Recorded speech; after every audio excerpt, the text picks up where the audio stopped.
Of shadow work. What's an example of shadow Okay, work? so what I was gonna say was, like this week, that's kind of been my word of the week is shadow, because coming here has brought up every single ridiculous thing that my ego could ever tell me.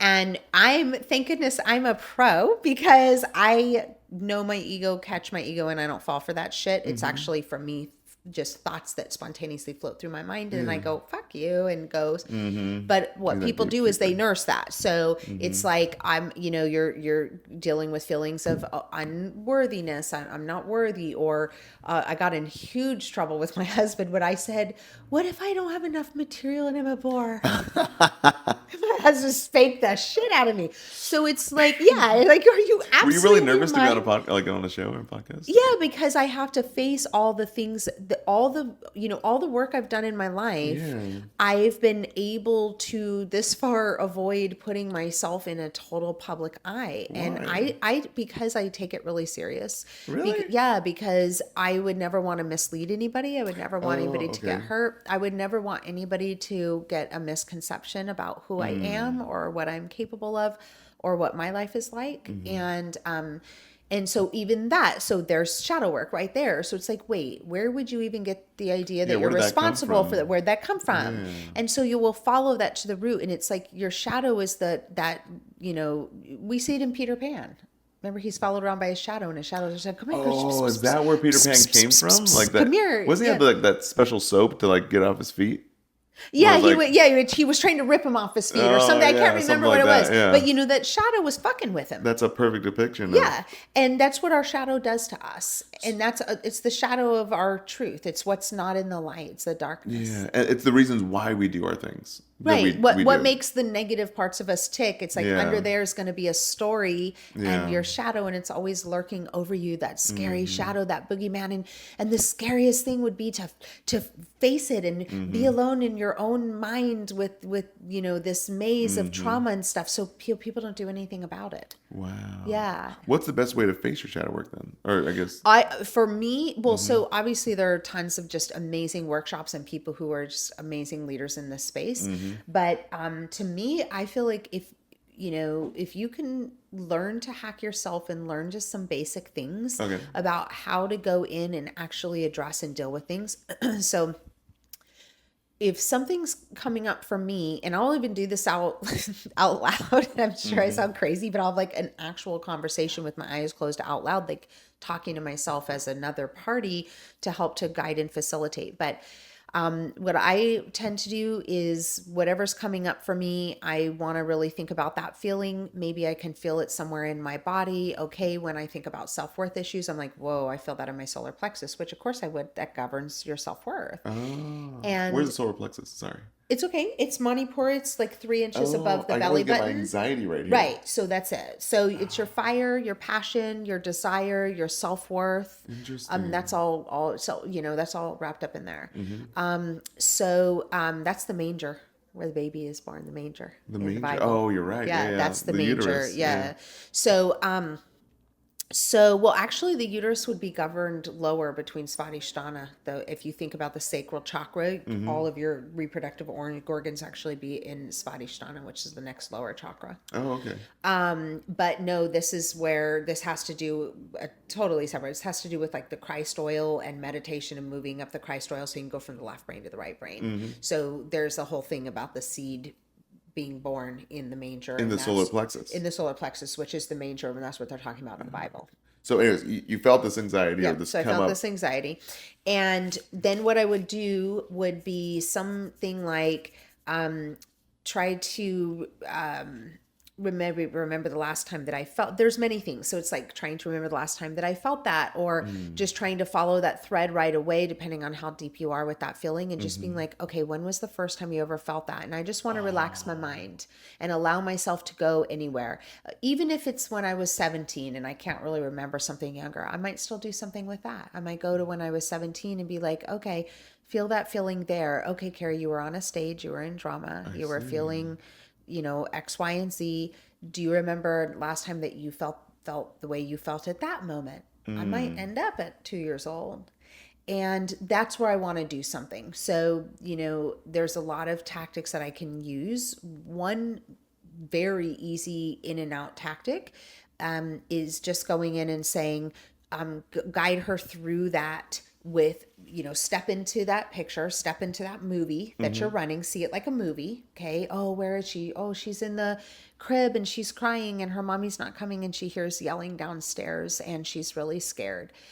Okay, well, step into that movie with all of the wisdom that you have now and all of the knowledge and inner strength that you have.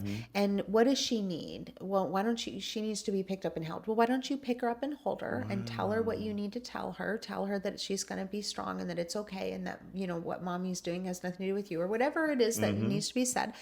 And then you say, okay, does that feel good? Does she need anything else? Well, she needs me to sing her a song. Okay, can you sing her a song?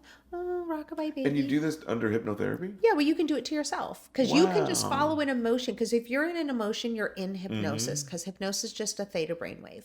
Okay. So if I can induce a feeling, I can go that the feelings are vehicles to memories. Feelings are portal ways.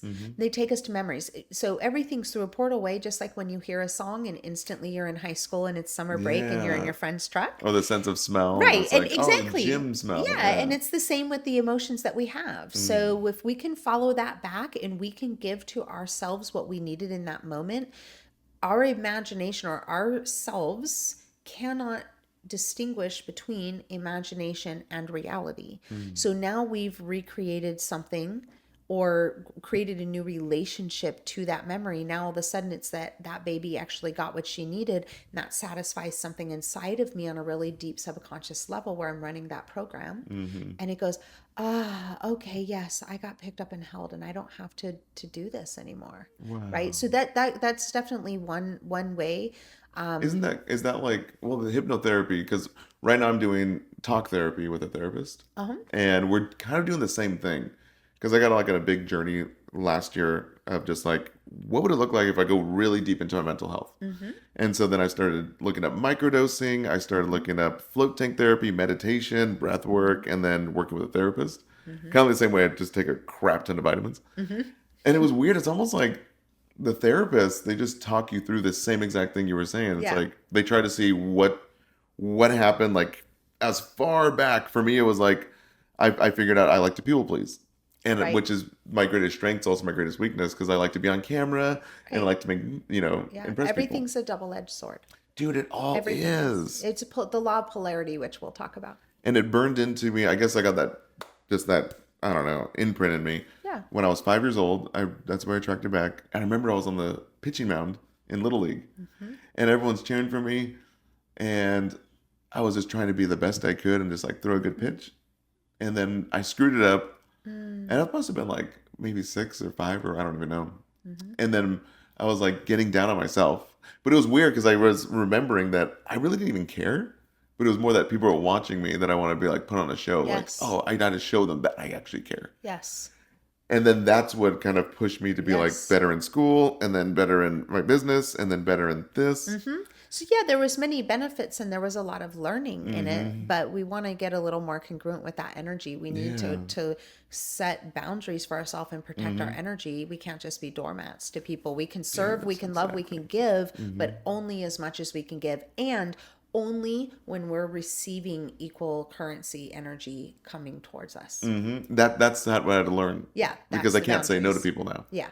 So what made me great, the opposite would make me worst is like, I pack up my schedule for everyone's birthday, everyone's anniversary, everyone's this, and I don't even get do myself time. Right. So I'm super drained. Right. Yeah. And then I'm so irritable with myself because I'm like, man, I didn't want to be here. I need some rest. Yeah. My guess based on that, and I can't know, this is totally a guess. My guess would be your created intended purpose is your fourth energy center, and that's divine love. And what souls that are created with a concentration in the heart center, they're about upholding others in non-judgment. And this is their greatest issue is not having the boundaries, being people pleasers, trying to emulate to other people what they need, by doing it for them, thinking that somebody's going to pick up on that and give back to you. You're like, I'm always there for you, but they're not there for me. Yeah, exactly. And it's Right. like, because they weren't picking that up. They Yeah. just thought you liked to be there for them because that's the energy that you have. So that could very well be, you might be created for the fourth energy And center. it's weird because I seem like I attract, not all the time, but I attract a lot of like rescue.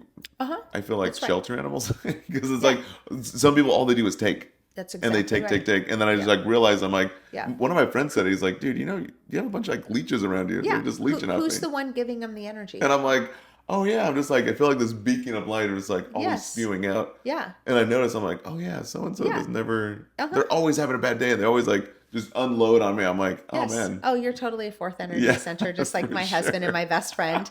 I'm very familiar with them. And yeah, that's exactly it. People will literally take until you have nothing left to give. Let me ask you this, a two-part question. Do you think my best partner in life would be that same energy? No. Or would it be the opposite energy? So neither. Oh, okay.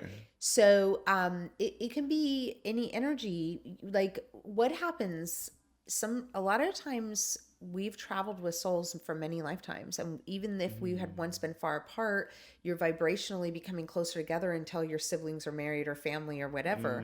And so sometimes that can bring people into our energy field that we would normally think of as opposite or too much of the same, but really y'all like are thick as thieves because you just know each other somehow on a deeper level. So I say that just to even shed more light or broaden the perspective, because we're always thinking that things are one thing or another. Like people want to know, they go, okay, I'm this sign and I can't anybody from these signs. I used to be And that it's- way. Right. And it's like, no, I can't date, I can't date Scorpio. Yeah, right. My worst. Exactly. Like, oh, Yeah, exactly. Exactly. I say that. Sorry, same, Scorpios. Yeah, no, I say it's the same thing. They're like for really fucking tough nuts to crack, aren't I'm they? like, You know? man. But, Yeah. but some horoscopes will be like, Yeah. oh, they're your perfect match. I'm like, I don't know. But then you end up finding somebody and you are just in shock that they're a Scorpio because you Yeah, love them right? so much. That's And happened that's what before. I'm saying is like things are happening so quantumly, like we are getting woven together. So sometimes we would think we need the opposite and really we need the same. Things are much more complicated than that. But as far as like what's typical, you know, we can look at relationships as bringing balance and harmony and kind of evening things out and bringing to one another things that we don't already have. Like we both want to be really useful here. We don't need a whole lot of the same stuff. And so I think in general, we tend to attract people that are the yin to our yang or the yang to our yin, right? Depending on which side you are. Yeah, because it's weird. Because right now, okay, so I got deep into this a few years ago, and I'm like, oh my gosh, I'm only gonna date a Cancer sign because that's what all these blogs and things were Right. saying about for Pisces. Right. And then when I did, I'm like, oh my gosh, this is so water much. plus water. Oh my God. See, there's so many other ways to look at that. You say that, and I'm just like, oh dear Lord, they ain't ever go anywhere. They be crying at home all fucking day. It was so emotional. I'm like, Yes! I've never been this emotional before. It's great. Cancers are the most emotional sign. And then now that I'm dating this Capricorn, I just feel like, oh my gosh, I feel nurtured and organized. Yeah, I'll And bet. just so Yes. it's like, hey, let's do this and like Yeah. let's do that. So we let's get that what we done. need. Like So we're really weird. looking for what's trying to balance our energy. We need a yin to our yang. I don't need to be like, you know, Double emotional. Like, Yeah, we don't really need that. My husband is totally like, you know, he's rock steady. Like my husband's vision for this life is husband and father. That's what he wants. wow. Yeah. But what I do is touch the entire world, and that's what I spend all of my time doing. I'm never without people, never without text. I'm never without somebody on my front porch, without somebody in my bedroom, my living room. I'm at Soul Quest. So if he had all of these ambitions, I wouldn't get to do what I do, which is not typical and doesn't really even fall completely within my belief system, but I'm a unicorn. My husband reminds me all the time. What do you mean? And some of those things will come up. Well, just the masculine and the feminine. Oh, Women are okay. created to be carefree, and they're not created to work. So, and that's a whole thing. That's my number one topic. And it's a whole thing. Okay. But it's big and it's important. But Join the masterclass. yeah, but women are, we'll say it truly. But so, women are really supposed to be carefree, and when women have to take on and shoulder burdens, they actually become resentful all the time, every time. It's what's going to happen. And so they become resentful. They think they hate the patriarchy, the one that they only hate because they don't belong in it, because it is for men, because it's not for women, because women are at home making sandwiches, nursing babies, and cleaning toilets. And that's where they get their very most fulfillment. But I'm a unicorn in that my husband, no, he does not stay home. He works, and our boys are self-sufficient, but like, he doesn't have ambitions of his own. He literally, his ambition is to be the best husband and the best father, and to provide everything for me so that I can go touch as many people. We consider what I do as a family team effort. Like Everybody, a ministry kind of, it is. My Yeah. boy, they have to uphold the house and the animals and open and close the blinds and the doors and all those things every day, and take care of all the things and get the dishes through and get everything fed. Yeah, we got 3 animals to feed 3 times a day. I mean, they have to do all of that. Well, I'm gone all the time. Dad's at work, and they're doing that because it's a team effort to do what I do. So what I'm getting at is like, I think we're innately looking for something that balances us and that provides us an opportunity to do what we're here to do. We're not always ending up in that situation because of us, but I think that's what most people are looking for. How did you, okay, here's like a really big question. Yeah. How did you know that your husband was your like soul partner? Yeah. How did you prepare yourself for that?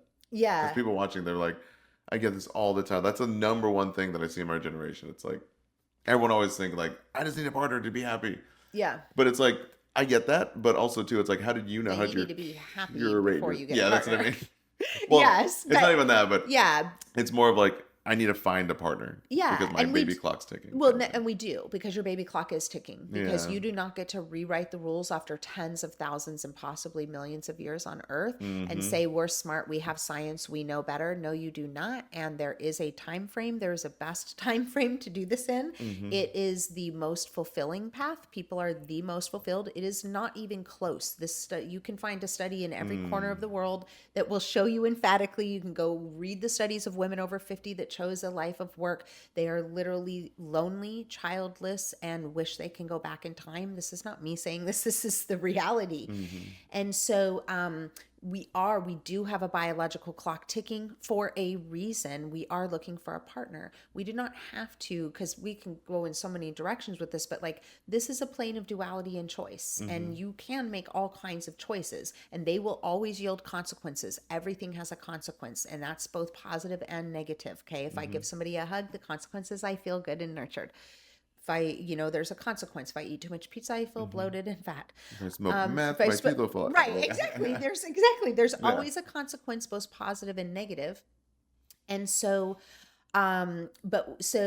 yes, we can choose many avenues. In this day and age, we can choose singleness and all of those things because we have so many resources available to us. But throughout history, that's not even a possibility. You literally need a partner, or how are you going to darn your socks while you work in the field all day? Yeah, of course. We have to, and we're built and hardwired that way. We don't just get to be modern and go, oh, everybody in history was wrong. They were actually way more right than us. They didn't have any of the problems, that we The have. illnesses and self-created anxieties, Yeah, depression, exactly. So, but as far as like so we are looking.